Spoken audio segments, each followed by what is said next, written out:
cargo with SGR, even before this directive came into place. Cargo, at one point, we reached 14 trains, pairs of trains, in one day. Meaning, we had 14 trains coming to Nairobi. We had 14 trains the same day going to Mombasa. That was a record, not just for us in the country, but the entire Africa. And so I would like to know, if it's more expensive, why would these importers or clients decide to use SGR? It was more expensive. Let me give you the facts, Honorable Chair. And this is numbers which are verifiable. In terms of conventional cargo, the total rail transportation cost per metric ton from Mombasa to Nairobi, it is 2,275 shillings. This is per metric ton. If you are to use the road, it is 2,700. If we are to use containerized cargo, 20 feet, the cost by using SGR is $670 US. If you are to use the trucks, it's $850 US. 40-feet container. If you are to use the road, it is $1,100 US. The SGR is $950. These are the facts which can be verified. This is not even considering, Honorable Chair, the time factor. Those trucks, how long do they take from Mombasa to Nairobi?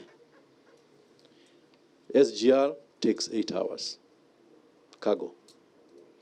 Going to Naivasha, when we commission Naivasha in October, it will be 10 hours. And so if you have to factor the cost of time, you factor, Honorable Chair, that going by road, it will be possibly be costing double what people are paying. This is notwithstanding what they call the last mile. And that's why even you come to ICD Nairobi, and this is very important to note, Honorable Chair, we are putting together 6 roads around the ICD. 6, which will be completed in the next 3 to 6 months. Some of them are completed, like what we call Road B, it's completed. And so around the city, around the ICD, you find that as the train comes in, within no time, that the goods will be off the ICD using these access roads. And then we are also trying to link those roads with the express highway, which we are going to put together starting October this year.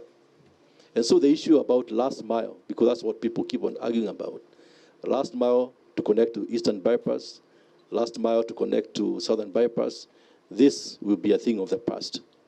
And so in terms of cost, I can discount that notion that SGR is more expensive. I think the senator, before he left, he talked about consultations, but I believe I've dealt with that. We are not creating a monopoly.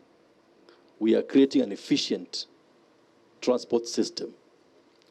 Monopolies can be inefficient, but we are trying to make sure that we have a proper working system. What is it, Honorable Nasir? No, Chair,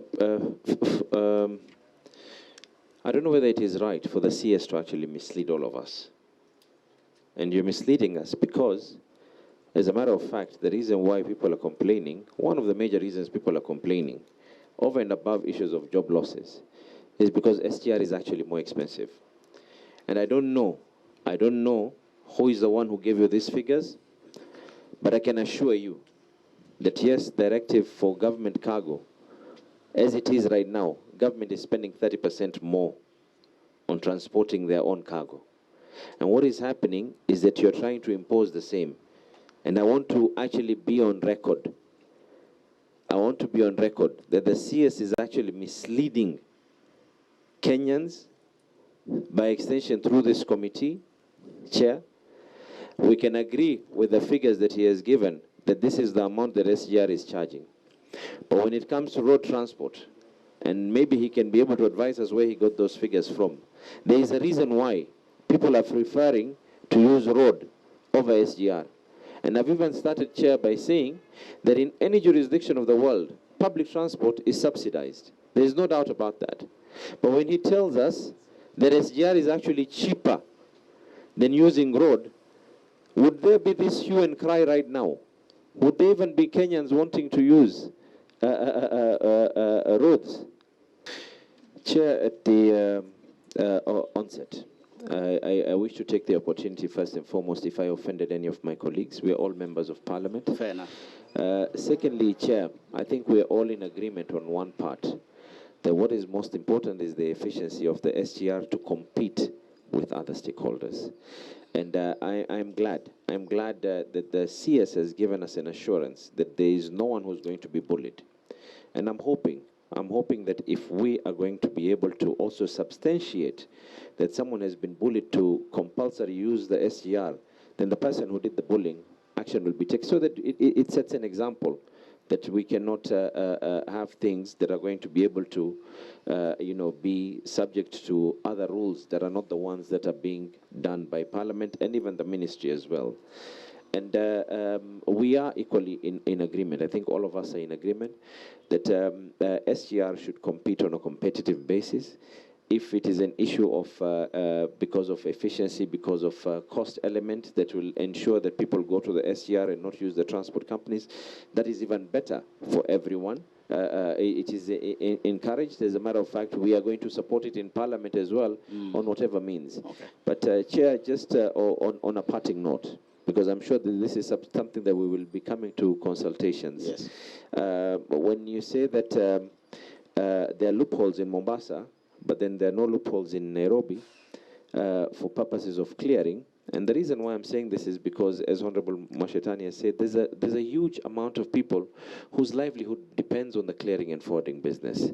When you say that there are loopholes in Mombasa that can only be sealed in Nairobi, human beings are human beings. And what we will say as members of Parliament as well is that put those same measures in Mombasa, so that if someone wants to clear their cargo in Nairobi, they can clear their cargo in Nairobi. If someone wants to clear their cargo in Mombasa, let them clear their cargo in Mombasa. If someone wants to clear their cargo even in Kisumu, let them clear their cargo in Kisumu. There is totally nothing wrong, but all we are saying is that let it not be limited to compulsory shutting down operations from a certain part of this country. That is all we are saying. Fair enough. My name is Omar Mwinyi, a member for Changamwe and a former committee member of transport, currently serving with the Lands Committee. I only have one thing to say to the Minister. Every region in our country is blessed with a certain resource. One of the resources that we have at the coast is the sea. So it is a blessing that other regions have also been given. So what we are asking here is let the people of the coast enjoy the resource that has been given by God, so that at least they can get their livelihood, they can also get their survival, and they should never be made to suffer because of some reasons that, of course, are perhaps are serving the interest of a few individuals. So my plea here to the Minister is everything is possible, and I'm sure if KPA is supported properly, it can actually come up with better methods of efficiency, and it can become one of the best ports. And it is actually envisaged in the Vision 2030 that Mombasa Port should be made a port that, of course, should be an example in Africa. Now, if we go by whatever measures we are now taking, then it means the vision is actually lost. So we are again appealing to the government through the Minister for Transport. Let the processes remain as they were. Competition should be allowed, yes. and let everybody choose whichever mode of transport he wants to use. Because the idea is, with the transport companies, which I also belong, we give terms to our,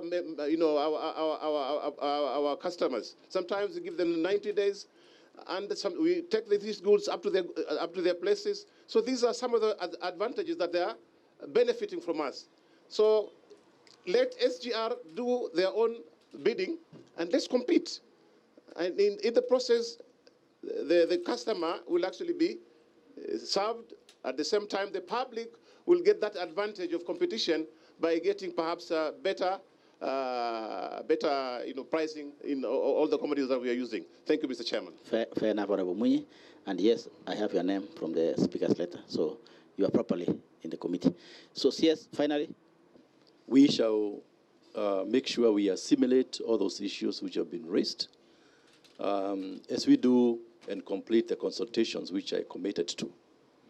But the only thing I would like to say, Honorable Chair, is that once again, I would like to emphasize that these investments we have put, whether it's a port, SGR, all these ICDs, these are not only Kenyan investments. These are international investments. Because, for example, 30% of all the cargo which come through Mombasa, they are transit cargo. Out of that, about 80% belongs to our neighbors, Uganda.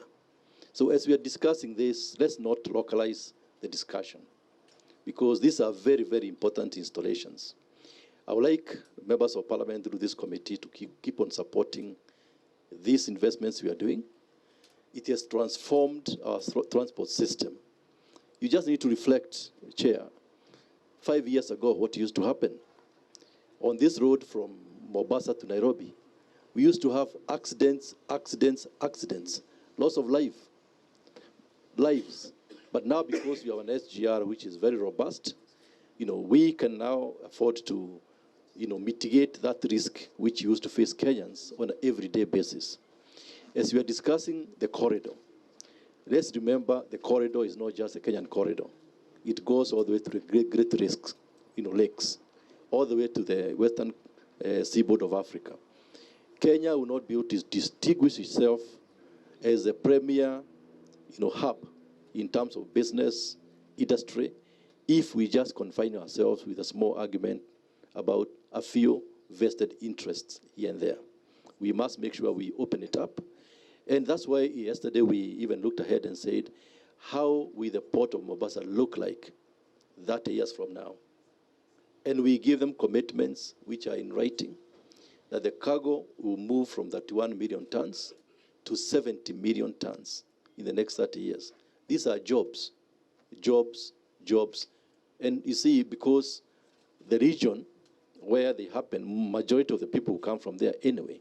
That's why, if you remember, Honorable Chair, when we were launching the Kenya National Shipping Line, and we had seafarers going on board, vast majority actually came from the coast. So as we grow these businesses, let's remember, any growth actually benefits local, but more importantly, we must make sure that it has an impact on the entire country and the region. That's what I have to say now, but I'll continue with the consultations with the members of parliament. So, fair enough, Honorable CS. So, Honorable members, as we conclude, then in conclusion, we will be saying this, that as you do the 3 weeks consultation, we will then guide that you do a structured consultation so that we don't come back again here, or then somebody raising in parliament during happy hour. So you do structured consultation. What do I mean by that, CS? We mean as a committee that you engage the leadership of the coast MPs. Have a day with them.